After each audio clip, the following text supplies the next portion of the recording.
Ассаламу алейкум, туғандар, қандайсыздар? Назарыңыздарда қайрадан эле Ош реклама каналы. Бүгін 19 март 2025 жыл мен сіздерге Ош шаарынын эң жакшы району болуп эсептелген Геологородок тарапта жайгашкан Абджалов көчөнүн боюндагы ушул сатылуучу 2 кабаттуу чоң үй тууралуу маалымат бермекчимин. Срочно сатка чыгып атат. Мына бул жерде таза суу, свет, природный газ, центральный канализация бардыгы бар. Жери үйдүкү 5 сотуктан ашык. Кызыл китеби бар, документи так. Бул үйдүн көчө тараптан көрүнүшү. Мына видеонун башында эле айтып коеюн. Үй өтө жакшы качествода салынган экен. Эч нерсени айган эмеспиз деди. Мына биринчи кабаты, экинчи кабаты ылдый тарабында подвалы бар. Үйгө мына эшиктен жана эң негизги эшиктен кирсеңиздер болот. Тоңдар, видеону аягына чейин сабыр болуп көрөсүздөр эми. Жүрүңүздөр, мен сиздерге келүү жолун жакшылап түшүндүрүп берейин. Анан видеону улантабыз.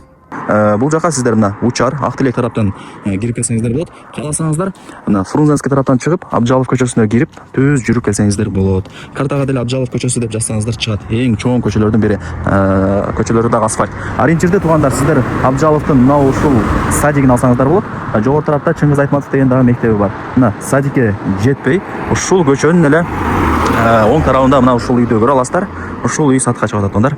Сонун экен. Өтө жакшы качествода салынган деди. Кийин келип көрүп өзүңүздөр дагы баа берип кетесиздер.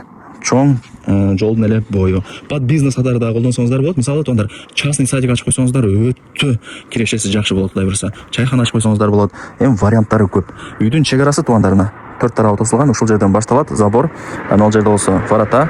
Бул жагы забор. Ушул забордун аягына чейин жол тараптан деле качып турат, байкап атасыздарбы? Жолго чейин бир 5-6 метр чыгат. Үйдүн көчө тараптан көрүнүшү ушундай. Жүрүңүздөр, эми кирип дагы да бир толук маалымат берейин. Сиздерге ыңгайлуу болсун деп баасы жана эсин номерин ушул видеонун экранына жазып койгонмун. Чалыңыздар, келип көрүп маалымат алып кетиңиздер. Пескоблок забор менен 4 тарабы тосулган.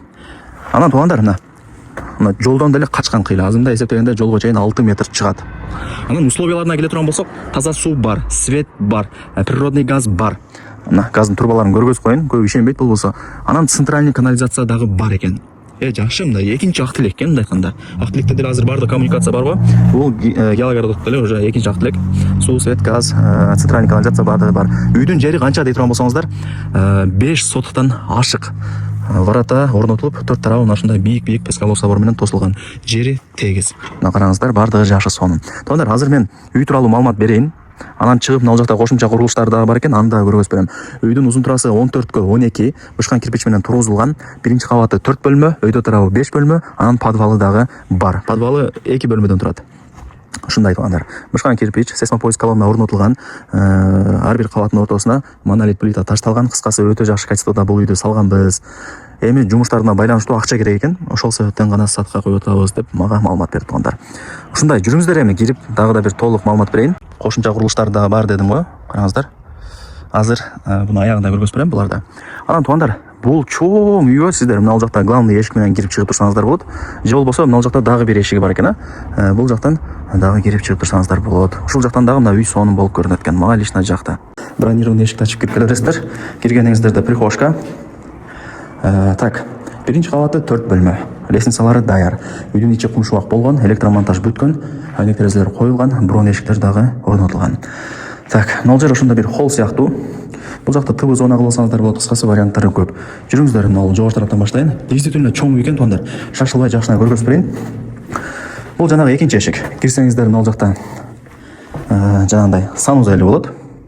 Биринчи кабаттыкка. Бул жагы топка болот, туугандар. От бүт барын ошол жерден жаба бересиздер. Умный печка коюп коесуздар, же болбосо бул жерде газ бар да, газовый печканы деле орнотуп койсоңуздар болот. Үй жылый берет. Так, жүрүңүздөр, кийинки бөлмөлөрүн көргөзөлү. Эми туугандар, бөлмөлөрдүн жөнүнө көргөзүп атам. Кийин эми өзүңүздөр каалагандай кылып бөлүштүрүп аласыздар. Бирөөсүн зал, бирөөсүн спальня кылыпчы, бирөөсүн кухня кылып. Бирок мына комнатаны кухня дедесе. Так, бул жак болсо барыңыздар эле билген конок бөлмө. Ушундай. Өтө жакшы проектте салынганы көрүнүп эле турат. Тоңдар, аз кандай кылайлы? Подвалга түшүп көргөзүп берип коеюн, шунча болуп калды. Анан экинчи кабатка чыгам. Жүрүңүздөр. Кезек менен көргөзүп берели. Лампочкаларды орнотуп коюптур, мына жарык болуп турат. Мына туугандар, бул жагын өзү ээси мындай спортко кызыгат экен. Спорт зал кылам деп пландап аткан экен эле.